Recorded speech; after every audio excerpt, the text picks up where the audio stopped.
एक और आम खबर दें आपको, एनसीओसी का अहम इजलास हुआ है। 10% से कम शरह वाले शहरों में एसओपीज में नरमी का फैसला किया गया है। कराची, हैदराबाद, पेशावर में एसओपीज में रद्दोबदल न करने का फैसला। मुजफ्फराबाद, मर्दान, गिलगित में भी एसओपीज में रद्दोबदल नहीं किया जाएगा।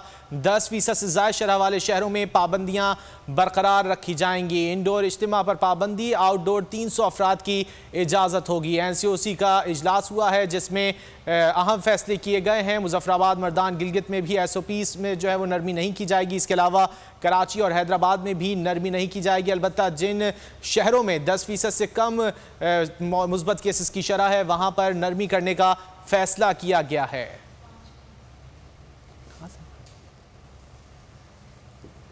एनसीओसी का इजलास हुआ है जिसमें अहम फैसला किया गया है।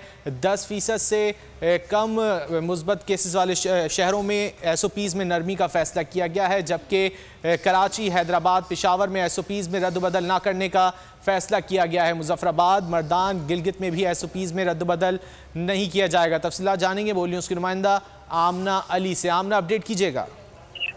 जी बिल्कुल, एनसीओसी का अहम इजलास हुआ है। इजलास में मुख्तलिफ सेक्टर्स में नाफिज़शुदा एनपीआर का तफसीली जायजा लिया गया है। 10% से कम शरह वाले शहरों में एसओपीज पर नरमी करने का फैसला किया गया है, जिसमें मुजफ्फराबाद, पेशावर, हैदराबाद, गिलगित बल्तिस्तान, मर्दान और कराची में एसओपीज में रद्दबदल नहीं किया जाएगा। कोई फैसला नहीं किया गया इस हवाले से। इसके साथ साथ 10% से ज़ायद शरह वाले शहरों में पाबंदियां बरकरार रखी जाएंगी। इंडोर इज्तिमात पर पाबंदी, जबकि आउटडोर 300 अफराद की इजाजत होगी। इसके साथ साथ एनसीओसी की जानिब से ये बताया गया है बात पर पाबंदी, जबकि आउटडोर जो है 300 से जो ज़ायद अफराद हैं उनको एनसीओसी की जानिब से बहुत शुक्रिया आमना अली, आपने अपडेट किया। सब्सक्राइब करें और बेल दबाएं ताकि कोई खबर रह न जाए।